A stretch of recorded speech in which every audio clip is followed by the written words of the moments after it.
Hello class, I'm Taryn, your instructor in this course. Today we are going to learn conditional type 2. This is our class information. The lesson is designed for advanced learners for the online training program. First, the most important thing to get in a lesson are the objectives. By the end of this lesson, you will be able to classify the three cases in the use of conditional type 2. You will also be able to illustrate inversion in conditional type 2. You can restate conditional type 2 sentences. Also, you will determine the correct conjugations of this grammar information. You will also be able to judge errors in conditional type 2 sentences. And finally, you can distinguish conditional type 2 and conditional type 1, which we learned previously in another lesson. Now we move to the lesson. Do you love music? I hope you say yes.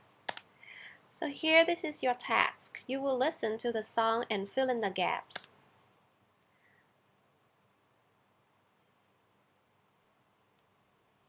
Listen and tell me what song it is. Let me be your hero.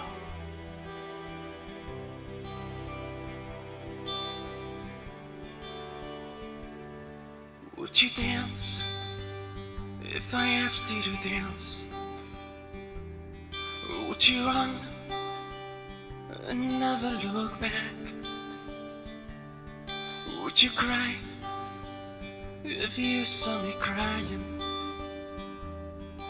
Would you save my soul tonight? This must be Hero. Right, I will play this song twice, and your job is to fill in all of the gaps. Actually, there are not many words that you need. Okay, now please check your answers.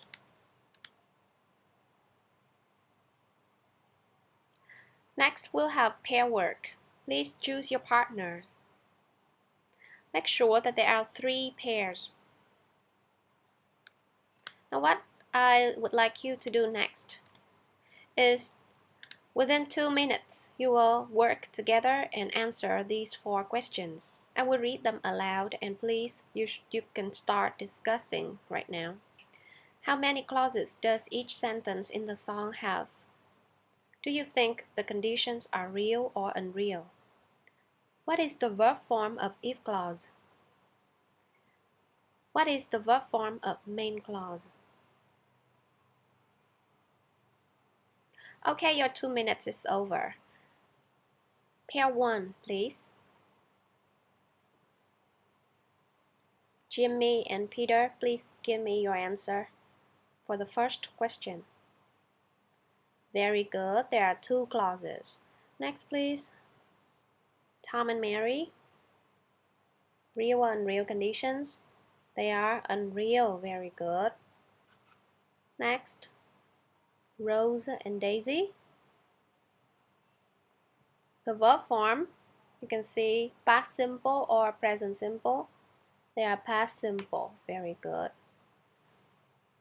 And the first pair again, please. We have only 3 pairs. Oh, who wants to start this? Who wants to answer this? Okay, Rosie? Rose? Very good. That is would and bare infinitive. Right, check your answers.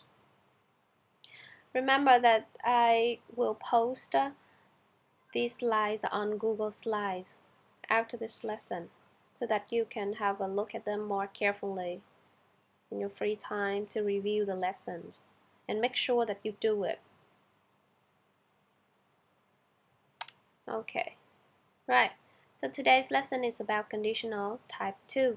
Now tell me, so far, how many types of conditional sentences have we learned in this course? Tom, please. Yes, very good. There are two of them. But there are more. So far we've learned two.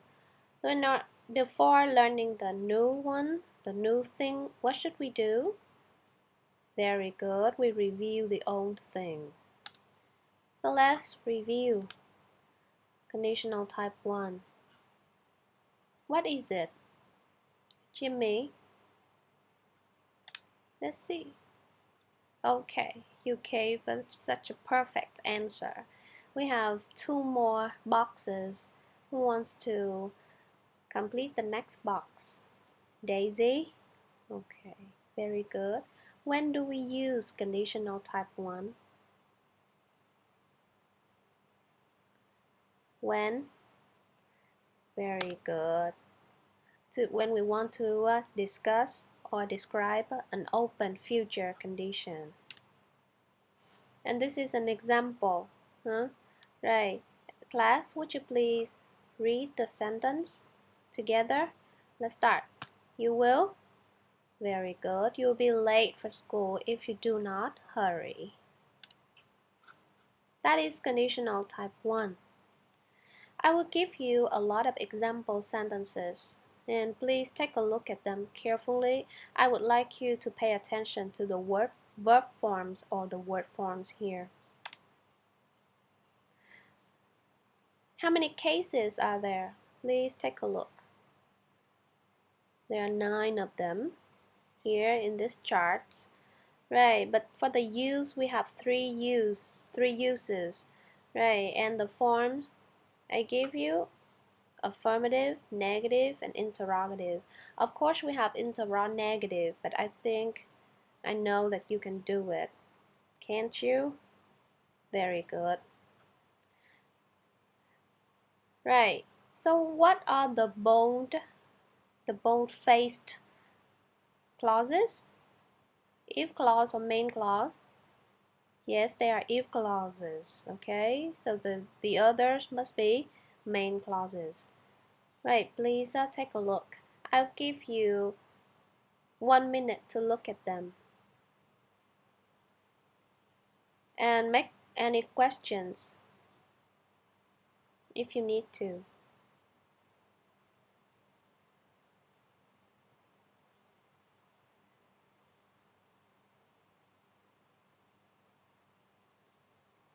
Right, I would like Jack to read the affirmative example of unreal abilities. Thank you. Jimmy, can you read negative of imaginary future situations? Daisy, please. Unchangeable facts, interrogative. What should it be? Okay. Thank you, everybody. Now that we finished the 9 cases, but let's see, is that enough? Is it correct when I say, if this car sold, I would use the money to buy a lot of dresses? Again, if this car sold. Is the if clause okay? Who knows? Rose? Is it right? Why is it wrong? Because it is the wrong voice. Excellent. So what voice should it be? And what voice did I use? I don't know. I'm lost. Okay. Right. It should be passive voice. Very good. Never forget the voice. You are at this level, and please think about all of the cases, the possible cases when you learn any grammar point. So here I gave you 2 more examples with active voice and passive voice, and please pay attention to the verb forms. In active voice, you just see past simple, right? And that is negative or affirmative or interrogative. What is the form, class? Very good. That is a negative. We have did not speak. How about passive? We have affirmative, right? And this is to be and past participle were forgiven. Right, and important, whenever you see this word, please spend more time on the slide. Okay, promise me? Right, please, I would like you to take notes. You don't have to take a lot of notes in my class, but here you must do it. So please, you have 30 seconds, please, quickly.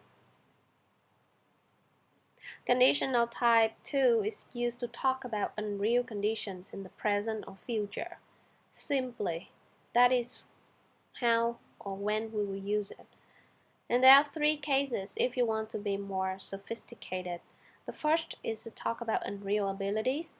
The second, in my opinion, this is very common. Imaginary future situations, like you imagine. Humans' imagination is very colorful and various.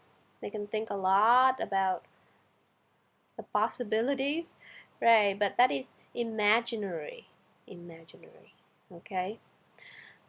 And the last use is unchangeable facts, like I am a woman and I cannot be a man, so I must say if I were a man. I don't say if I am a man. That is type 1, not type 2.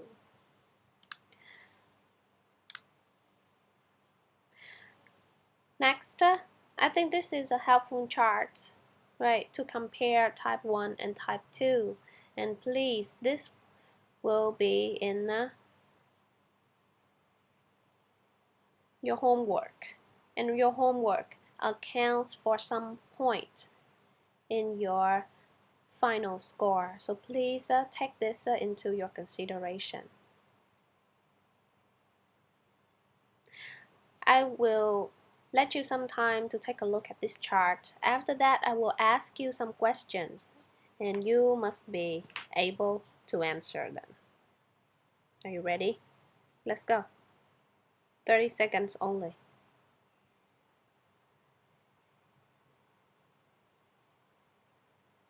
Right, time's up. Jack, please. Type 1 and type 2. The first difference is, yes, very good, real and unreal, okay? But type 1 is, what is the time? That is the same, right? They are not different in this. They're both talking about present and future. Okay, when do we use? How many uses for type 1? Only, okay, you say 1, good. And type 2? 3. Right.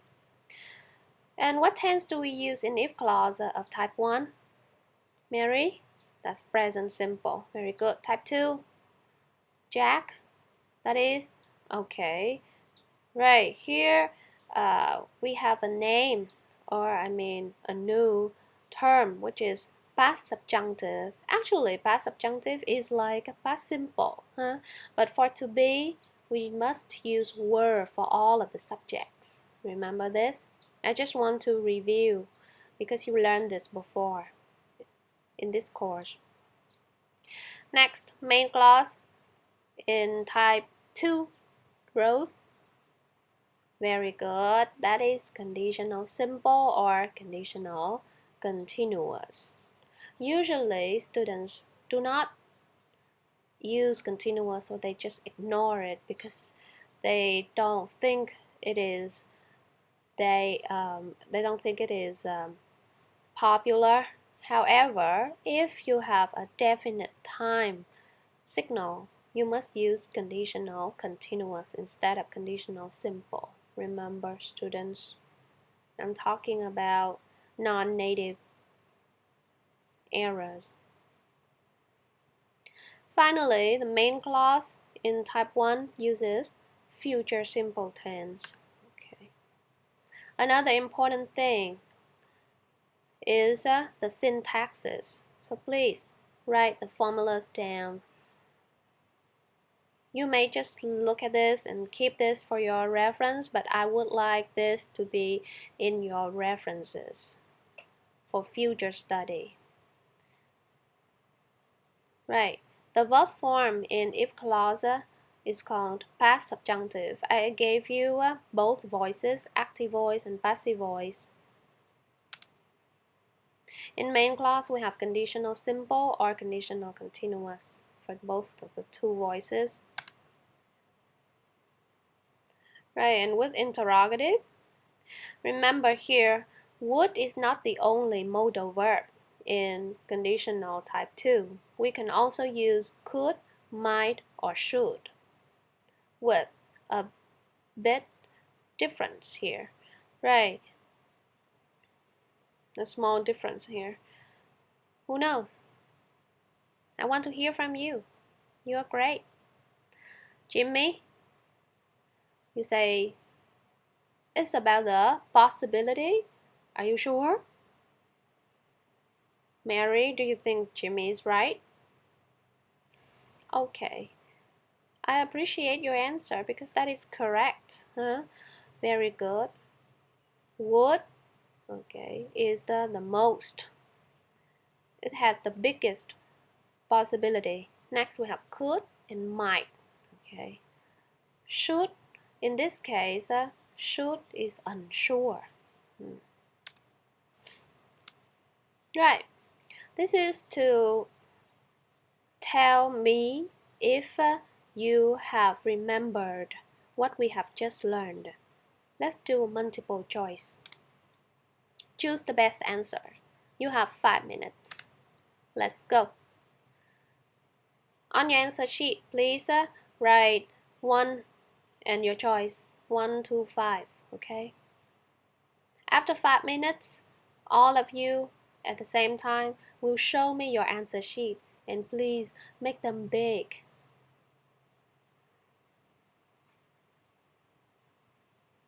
Okay, time's up. Let's show your answer sheet, please.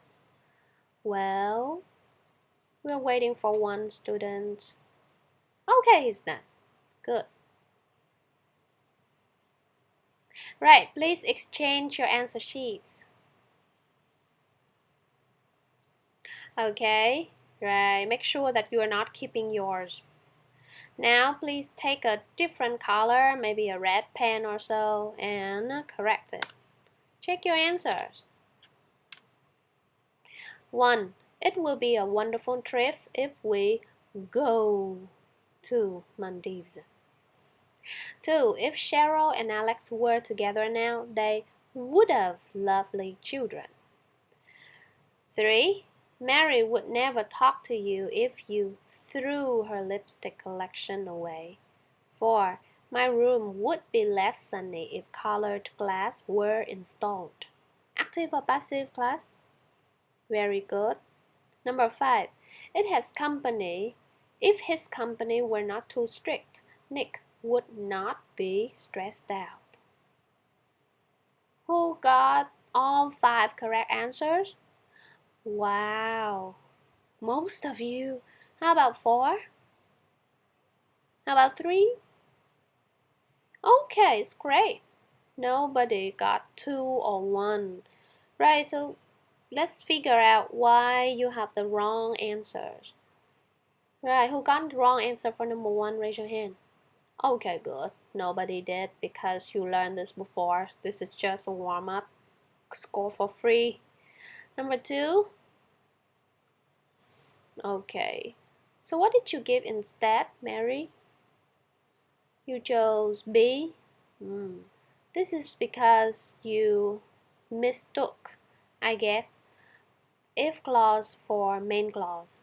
So please be careful. In main clause, we must use conditional tenses. And with conditional, we have a modal verb. Would, could, might, or should. Who got wrong for 3? Okay, Rose, why? Have you figured out the reason? You choose D. So what is the problem? What is your problem? You know it? Yes, that's it. It's about past participle form of irregular verbs. Please review it. I provided you the list, right? The list of irregular verbs in if I'm not wrong, in the lesson of past tenses, past simple, right? Please refer to it. Or in case you have lost it, send me an email and I will send it back to you. Okay? Right, but make sure that you inform me as soon as possible. How about number 4? Who got it wrong? Who chose A instead of C? Raise your hand. I think that some of you did. So this is the problem about the voice. Okay, be careful with the voice. So let me review passive voice. When do we use passive voice? When the subject is not the agent. But that is just for theory. In practice, you look at the sentence, right? You know that the verb is a transitive verb. And if it is followed by nothing, it should be passive voice. Because a transitive verb requires a direct object. So if a transitive verb in active voice, it must be followed by a direct object. No direct object, it should be passive voice. Okay, so let's take a look at number 4 here. Install is a transitive verb. And you see nothing after it, then it should be passive voice. Then we choose C. Okay. Number 5, who got this wrong? Okay, 2 of you. So let's see. You chose B, and that is the same problem as number 2. Okay, right? So just be careful, huh? Right. Let's move to another activity. You want another activity? Okay, later after we learn this. Who knows about inversion? What is inversion? Mary? Very good. Inversion is when you put the auxiliary before the subject in the sentence. Okay, right. And here, when we talk about inversion in conditional type 2, right, it is used in formal or literary English. I give you 2 examples here. With to be and an ordinary verb. Jimmy, would you help me read the first example aloud?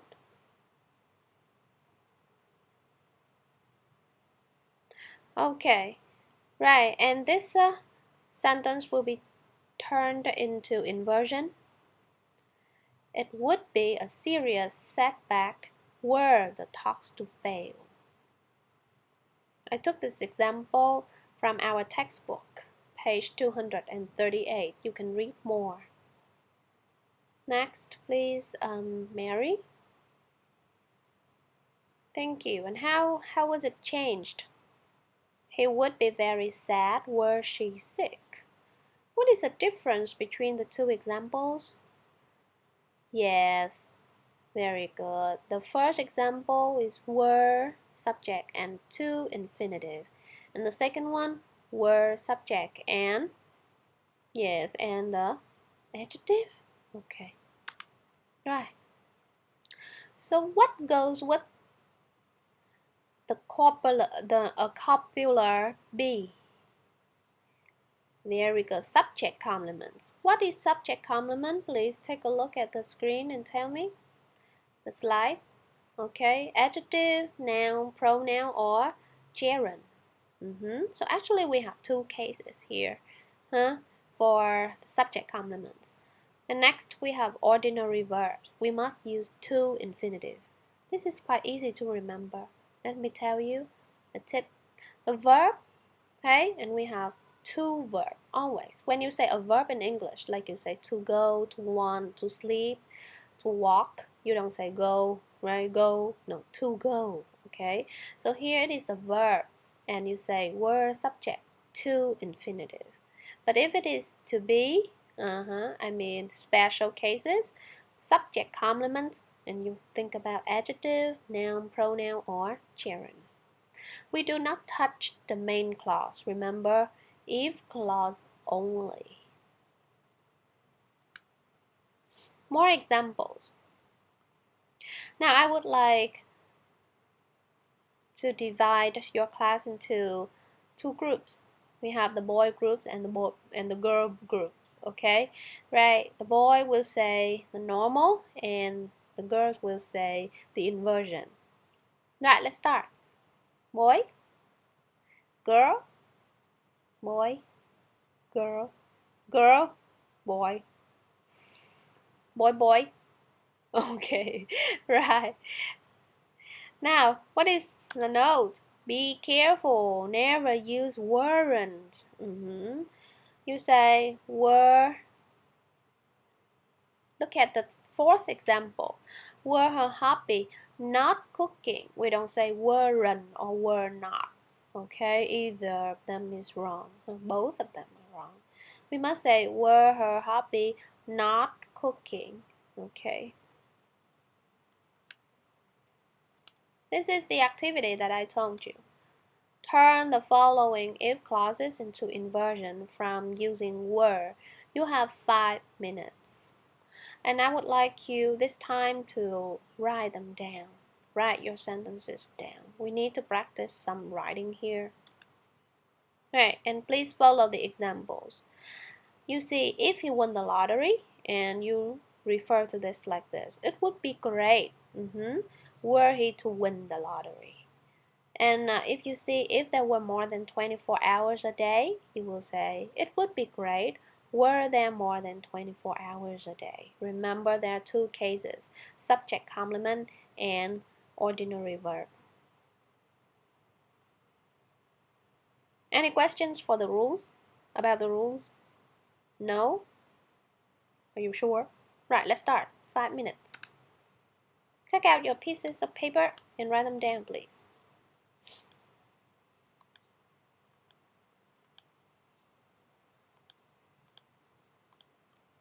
Time's up! Right, Jimmy, please read your sentences aloud. Okay, sounds good. Thank you. Jack, Peter, Tom, Mary, Rose, Daisy.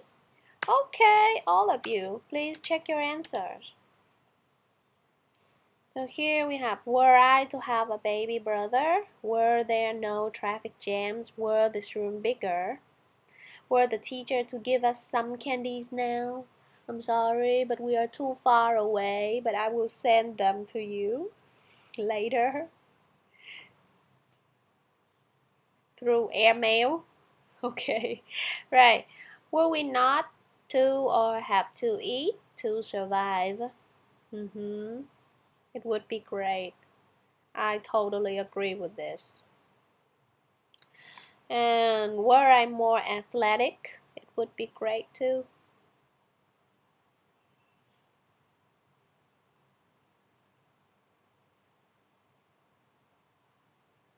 Okay, right. How many things have we learned so far in this class? 2 things. Very good. The first is the use, yes, the definition, the formulas of conditional type 2. And the second is inversion. Very good. Okay.